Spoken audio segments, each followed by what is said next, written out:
जय श्री कृष्णा। स्वागत है आप सभी का हमारे चैनल में। आज हम कार्तिक मास के 26वें दिन की कथा सुनाएंगे। आइए शुरू करते हैं 26वां अध्याय। बोले बांके बिहारी लाल की जय। सूत जी कहते हैं कि भागीरथ के वंश में सूरदास नाम का एक राजा हुआ, जिसका पुत्र मित्रसेन था। मित्रसेन गुरु वशिष्ठ जी के श्राप से राक्षस हो गया, परंतु गंगा जल के प्रभाव से वह भी भगवान के परम पद को प्राप्त हुआ। ऋषि पूछने लगे कि हे सूत जी, गुरु वशिष्ठ ने किस कारण से श्राप दिया, सो आप कृपा करके यह कथा विस्तार पूर्वक कहिए। तब सूत जी कहने लगे कि हे ऋषियों, एक समय अति धर्मज्ञ राजा सूरदास कुछ साथियों से शिकार खेलने के लिए वन में गया। वहां पर अनेक मृगों का शिकार किया। फिर भूख तथा प्यास से दुखी हो राजा नदी के तट पर आया, जहां पर उसका पुत्र मित्रसेन नित्य नियम करता था। राजा ने रात्रि वहीं पर ही बताई। प्रातः काल होते ही वहां से उठकर फिर शिकार के लिए तलाश में चल पड़ा। कुछ दूर जाकर राजा ने देखा कि पर्वत की कंदरा में एक व्याघ्र और व्याघ्री मैथुन कर रहे हैं। राजा ने उनको देखते ही धनुष पर बाण चढ़ाया और उन पर छोड़ दिया। बाण के लगते ही व्याघ्री ग्याल होकर वहीं पर गिर पड़ी और फिर थोड़ी देर बाद मर गई। तब व्याघ्र राक्षस रूप धारण कर बड़े क्रोध में आकर कहने लगा कि राजन, तुमने मेरे साथ बड़ा अन्याय किया है, इसका बदला मैं तुमसे अवश्य लूंगा। ऐसा कहकर वह राक्षस अंततः दुखित हुआ। फिर राजा ने अपनी नगरी में आकर संपूर्ण वृत्तांत अपने मंत्रियों से कहा। कुछ समय बीतने पर राजा सूरदास ने मुनियों को बुलाकर अश्वमेध यज्ञ किया और गुरु वशिष्ठ जी ने विधि पूर्वक ब्रह्मा आदि देवताओं को आहुति देकर यज्ञ समाप्त किया। फिर स्नान करने के लिए नदी के तट पर चले गए। इतने में वही राक्षस, जिसकी राक्षसी व्याघ्री को राजा ने वन में मार दिया था, क्रोधित होकर अपना बदला लेने के लिए वहां पर आया और गुरु वशिष्ठ जी से को वहां पर न देख उन्हीं का रूप धारण कर राजा से कहने लगा कि राजन, हम मांस खाएंगे, अंत हमारे लिए मांस बनाओ, हम स्नान करके अभी आते हैं। इतना कहकर वह वहां से चला गया। फिर उसी राक्षस ने रसोइयों का रूप रखकर राजा को मनुष्य का मांस पकाकर दिया। जब वास्तविक गुरु वशिष्ठ जी स्नान करके वापस आए तो राजा ने सोने के थाल में सजा हुआ मांस मिश्रित भोजन उनके आगे परोस दिया। तब गुरुजी ने ज्ञान दृष्टि से मनुष्य के मांस का भोजन जान लिया और क्रोध युक्त होकर राजा को श्राप दिया कि हे राजन, तुमने हमको मनुष्य का मांस खिलाने की चेष्टा की है और राक्षसों का भोजन दिया, सो तुम भी राक्षस हो जाओ। तब राजा ने कहा, हे गुरुदेव, आपकी आज्ञा से ही ऐसा भोजन बनाया गया है। यह सुनकर वशिष्ठ जी ने ज्ञान दृष्टि से राक्षस द्वारा राजा के चले जाने का संपूर्ण वृत्तांत जानकर राजा को बताया। तब राजा ने भी क्रोधित होकर अंजलि में जल ले लिया और कहा कि आपने अकारण मुझको श्राप दिया है, इस कारण मैं भी आपको यही श्राप देता हूँ। जब राजा श्राप देने के लिए तैयार हुआ तो उसकी रानी दमयंती कहने लगी, आप क्षत्रिय के पुत्र हैं, क्रोध को त्याग दें। जो भोग आपके भाग्य में लिखा है उसको भोगो। जो मनुष्य गुरु से हुंकार तुंकार करता है वह वन में राक्षस ब्रह्मा राक्षस होता है। स्त्री के वचनों को सुनकर राजा क्रोध त्याग कर विचारने लगा कि अब क्या करना चाहिए। फिर राजा ने उस जल को ज्यों ही अपने पैरों पर डाला त्यों ही उसके पैर काले पड़ गए। इसी कारण वह राजा कालमशपाद के नाम से विख्यात हुआ। फिर राजा गुरुजी के चरणों में पड़ गया और क्षमा मांगने लगा। तब वशिष्ठ जी ने कहा, क्योंकि यह पाप तुमसे अनजाने में हुआ है, अंत्य इसके श्राप का प्रभाव केवल 12 वर्ष तक रहेगा। इसके बाद तुम अपने असली रूप में आ जाओगे और अनेक वर्ष तक राज्य भोग कर गंगा जल के प्रभाव से ज्ञान प्राप्त करोगे। तब भगवान विष्णु की सेवा करते हुए अंत काल में परम शांति को प्राप्त हो जाओगे। इतना कहकर गुरु वशिष्ठ जी अपने आश्रम को चले गए और राजा राक्षसी देह को प्राप्त हो गया। वह भूख प्यास से दुखी हो निर्जन वन में फिरने लगा। वहां से वह अनेक कष्टों को सहन करता हुआ नर्मदा नदी के तट पर आया और वहां भी वह पशु पक्षी मनुष्य सर्प आदि खाकर विचरण करने लगा। सिंजोग वंश एक दिन नर्मदा नदी के तट पर घूमते हुए स्त्री सहित रमण करते हुए एक मुनि को देखा। भूख से पीड़ित होने पर जैसे व्याघ्र मृग को पकड़ लेता है, उसी प्रकार उसने मुनि को पकड़ लिया। उसकी स्त्री ने जब अपने पति को राक्षस के हाथों में देखा तो वह राक्षस देहधारी राजा के आगे हाथ जोड़कर विनय पूर्वक बोली कि आप मेरे पति को मत मारो। आप वास्तव में राक्षस नहीं वरन सूर्य कुल में उत्पन्न मित्रसेन नामक राजा हो। मेरा पुत्र अभी बालक है, अतः मैं बिना पति के इस वन में कैसे निर्वाह करूंगी। अंततः तुम मेरे पति को प्राण दान दे दो। प्राण दान के समान अन्य कोई दान नहीं है।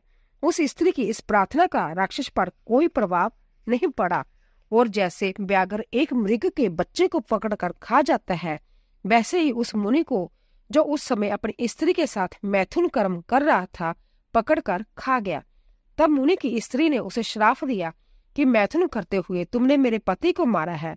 अंततः तुम भी जब मैथुन करोगे तो मृत्यु को प्राप्त हो जाओगे और पुण्य राक्षस देह धारण करोगे।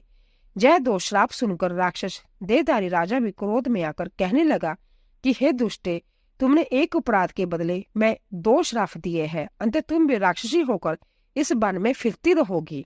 इस कारण वह स्त्री भी पिशाचनी हो गई और भूख प्यास से दुखित होकर उस वन में फिरने लगी। बोलिए बांके बिहारी लाल की जय। इसी तरह 26वां अध्याय पूरा हुआ। विषम पंचक अर्थात कार्तिक मास के पीछे वाले 5 दिनों में कार्तिक स्नान कर सारे महीने का फल प्राप्त कर सकते हैं। आज हम आपको विषम पंचक व्रत का विधि और विषम पंचक व्रत करने का क्या फल मिलता है और इसका क्या महत्व है बताएंगे, और साथ में विषम पंचक की पहले दिन की कथा सुनाएंगे। आइए शुरू करते हैं। महाभारत के युद्ध की समाप्ति के बाद शरशैया पर लेटे विषम पितामह ने 5 दिनों तक पांडवों को राजधर्म और नीति का उपदेश दिया था। इसका आरंभ कार्तिक शुक्ल एकादशी को हुआ और पूर्णिमा कार्तिकों को के दिन हुई, इसीलिए इन 5 दिनों को विषम पंचक का नाम दिया गया। इस बार विषम पंचक 23 नवंबर से शुरू हो रहा है। इस दिन स्नान आदि करने के बाद पापों को नाश करते हुए धर्म, अर्थ, काम और मोक्ष की प्राप्ति के व्रत का संकल्प लेना चाहिए। घर के आंगन पर 4 दरवाजों वाला मंडप बनाकर उसे गोबर से लीपना चाहिए। बाद में वेदी बनाकर उसमें तिल भरकर कलश की स्थापना करे। ओम नमो भगवते वासुदेवाय मंत्र से भगवान वासुदेव की पूजा कर 5 दिनों तक लगातार घी का दीपक जलाए और मौन होकर मंत्र का जाप करे।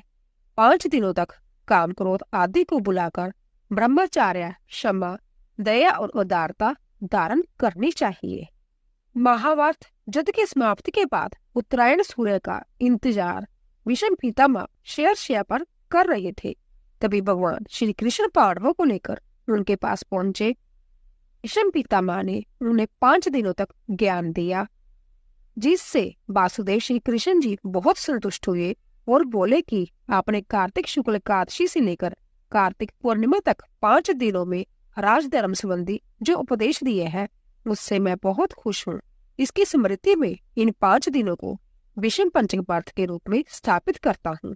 जो लोग इसका पालन करेंगे वे संसार की कष्टों से मुक्त हो जाएंगे। उन्हें पुत्र, पौत्र और धन धान्य की कोई कमी नहीं रहेगी। जीवन के सभी सुख भोग कर वे मोक्ष को प्राप्त होंगे। तब से विषम पंचक की शुरुआत हुई। आइए विषम पंचक की कथा शुरू करते हैं। 31वां अध्याय। बोलिए बांके बिहारी लाल की जय। ब्रह्मा जी कहते हैं, कार्तिक शुक्ल एकादशी, जिसको हरि प्रबोधनी एकादशी भी कहते हैं, इस एक व्रत के करने से वाजपेय यज्ञों से भी अधिक फल प्राप्त होता है तथा जन्म जन्मांतर के पाप नष्ट हो जाते हैं। जो 4 महीने का चतुर्मास व्रत होता है वह भी इसी दिन समाप्त होता है। इस दिन व्रत रखकर ओम नमो भगवते वासुदेवाय इस मंत्र का जाप करे, फिर रात्रि को जागरण करे तो सब एकादशियों का फल प्राप्त हो जाता है। विषम पंचक व्रत कार्तिक शुक्ल एकादशी के आरंभ करके पूर्णिमा को समाप्त होता है। इस दिन ऋषि व पितरों का तर्पण करना चाहिए। विषम पंचक में नित्य ही विषम जी का तर्पण करना चाहिए। वसु के अवतार शांतनु के पुत्र चंद्रवंश में उत्पन्न ब्या कृपत गोत्र संस्कृत प्रवर वाले संतति रहित गंगा के पुत्र सत्यावर्ती आजन्म ब्रह्मचारी विषम जी का तर्पण करने से संपूर्ण वर्ष के पाप नष्ट हो जाते हैं। विषम पंचक व्रत करने वाला पूर्णवर्षी व एकम को ब्राह्मणों को खीर का भोजन कराए तथा दान दक्षिणा देकर उन्हें संतुष्ट करे, फिर आप भी भोजन करें। अन्य कथा के अनुसार भगवान कृष्ण जी बोले, प्राचीन काल में उज्जैन में एक महापापी और दुरात्मा दनवेश्वर नामक ब्राह्मण रहता था। वह रस, चमड़ा और कंबल आदि का व्यापार करता था। वह वेश्यागामी और मदपान आदि बुरे कर्म करता था। चूंकि वह रात दिन पाप में रत था, इसीलिए वह व्यापार में नगर नगर घूमता था। एक दिन मैषामतीपुरी जो राजा महिष ने बसाई थी, इसीलिए वह राजा के नाम से विख्यात थी। नगरी के पास ही पापनाशनी पुण्यकारिणी भगवती नर्मदा बहती थी। उस नदी के किनारे देश देशांतर से आए यात्री कार्तिक व्रत करने को कुछ दिन के लिए ठहरा करते हैं।